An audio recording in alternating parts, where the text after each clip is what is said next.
En la clase de hoy, porque ustedes lo pidieron, vamos a repasar un poquito más el tema de coloides.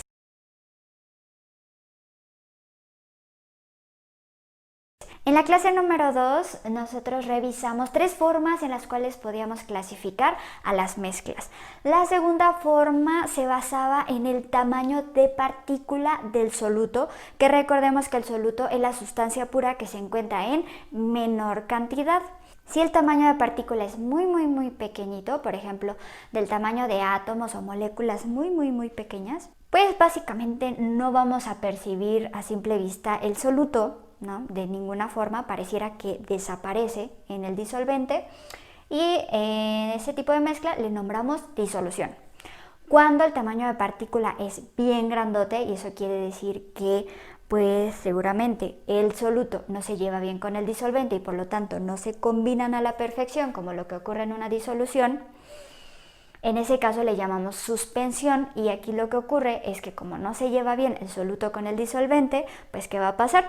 Que el soluto va a querer como que evadir lo más posible al disolvente y se va a juntar con sus hermanitos, con sus demás partículas de soluto, se van a juntar y van a formar incluso una fase totalmente diferente, totalmente separada a la del disolvente, ¿cierto? Porque no se llevan para nada y ese tamaño de partícula que va a estar formando el soluto es gigante, tan gigante que incluso muchos de ellos, si son lo suficientemente densos, se van al fondo de la mezcla, o si no son lo suficientemente densos, pues se van a la parte superior, como cuando ustedes mezclan agua con aceite.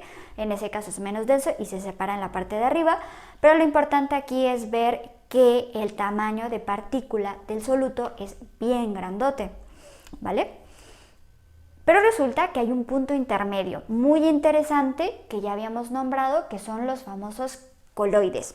La palabra coloide estoy segura que a muchos de ustedes les asusta, porque a mí, al menos cuando iba en preparatoria, recuerdo que a pesar de que leía varios libros y a pesar de que me encantaba ya desde entonces la química, no lograba entender el concepto por completo porque era una palabra demasiado nueva para mí.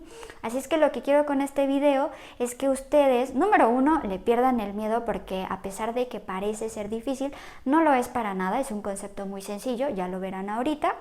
Y aparte es un tema fascinante que es literalmente omnipresente, está en todos lados, a cualquier lado en donde voltean, en la cocina, en nuestro propio cuerpo, no sé, en productos de aseo, etcétera, pues en todos ellos podemos encontrar muchos ejemplos de coloides. Y al final de la clase, si se quedan hasta el final, solamente si se quedan hasta el final, les voy a dar un par de tips para que puedan identificar en unos segundos qué es un coloide y qué no, ¿va?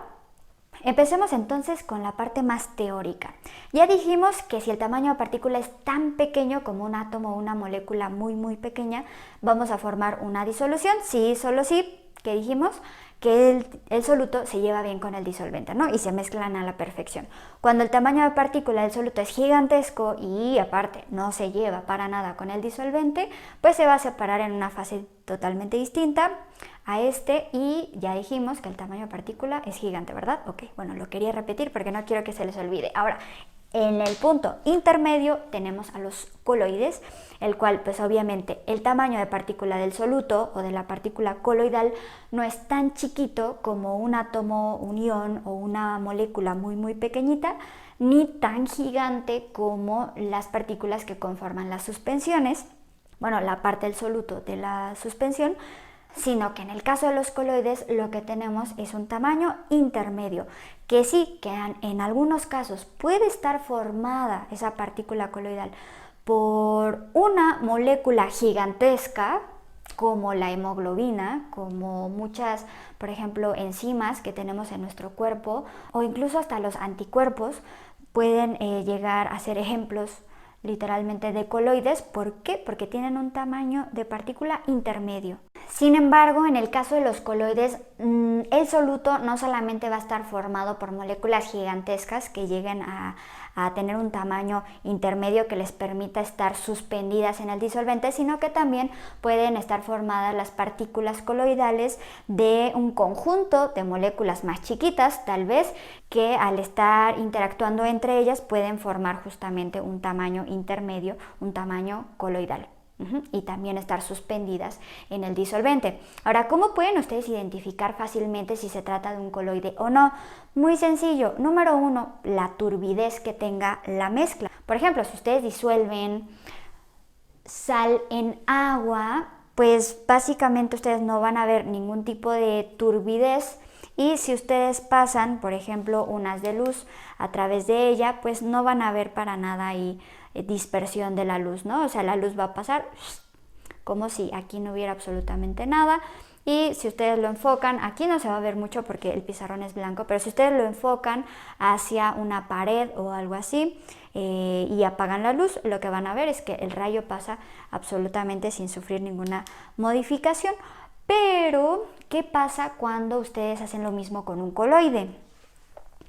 Si nosotros iluminamos un coloide, lo que van a observar es que literalmente el coloide las partículas coloidales más bien, tienen un tamaño de partícula tal que interfiere en el paso de la luz.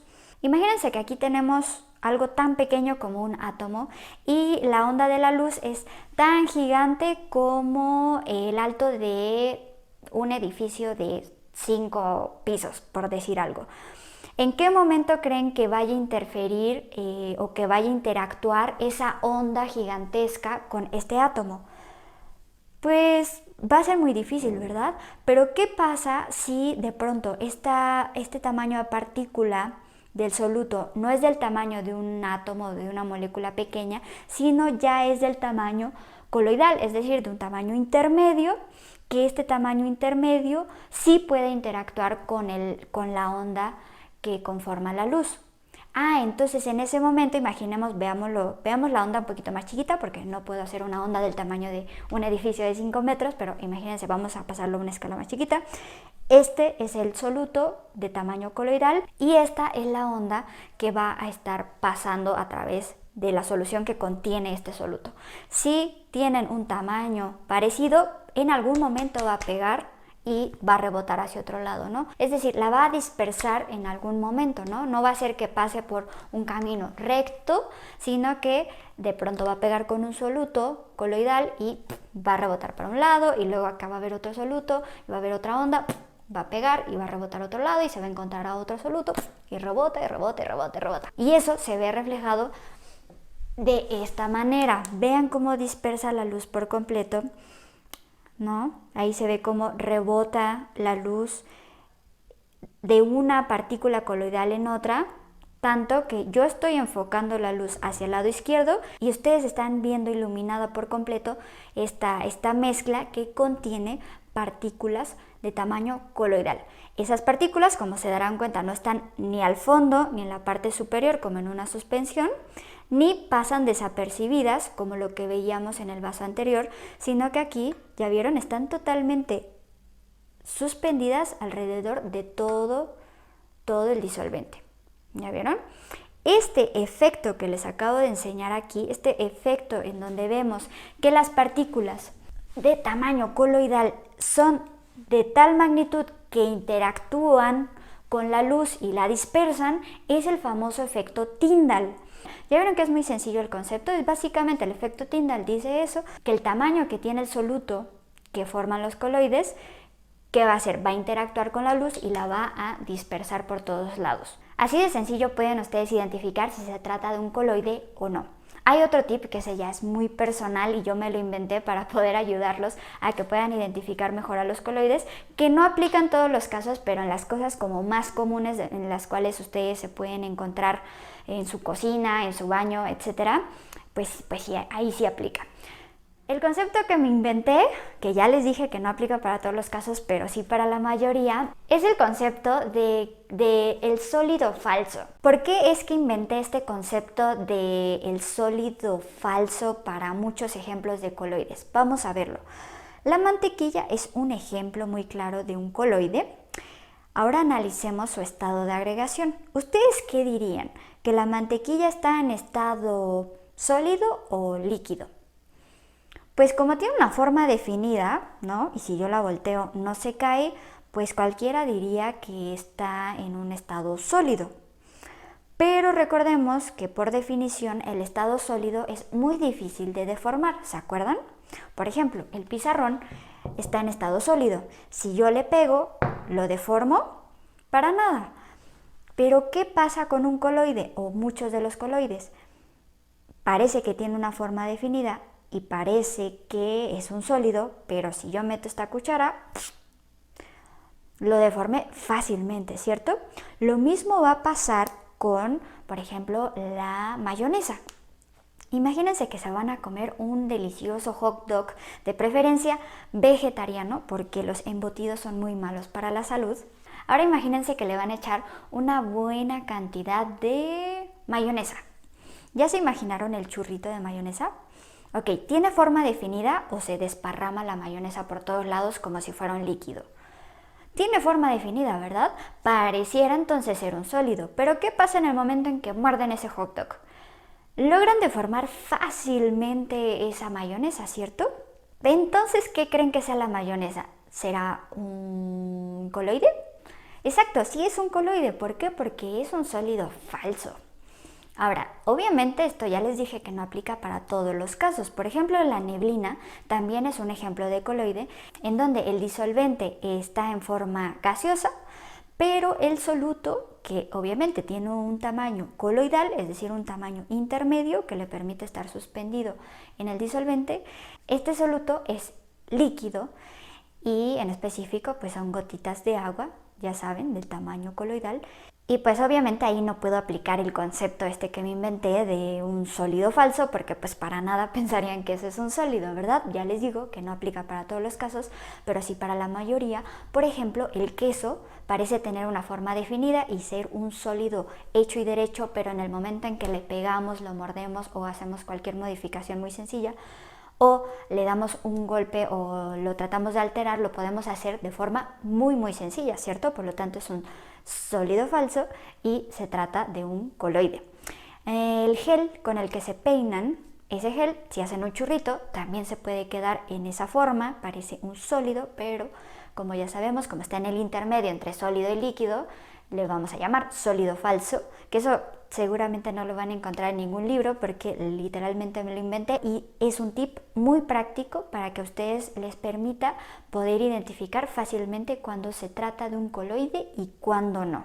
Espero que les haya gustado muchísimo esta clase. Ya saben que cualquier duda que tengan me pueden escribir en los comentarios y con mucho gusto les puedo hacer más videos para que todo quede súper claro. No olviden de suscribirse y darle clic en la campanita para que YouTube les avise cuando suba un nuevo video. Recuerden que tenemos Facebook, que se los dejo en la parte de abajo, tenemos Instagram, en donde todos los lunes hago una actividad que se llama Lunes Curioso, en donde vemos como datos de la vida real útiles, pero que a la vez son bastante interesantes y les voy preguntando a ver qué tanto saben del tema y aprenden muchísimo todos los lunes.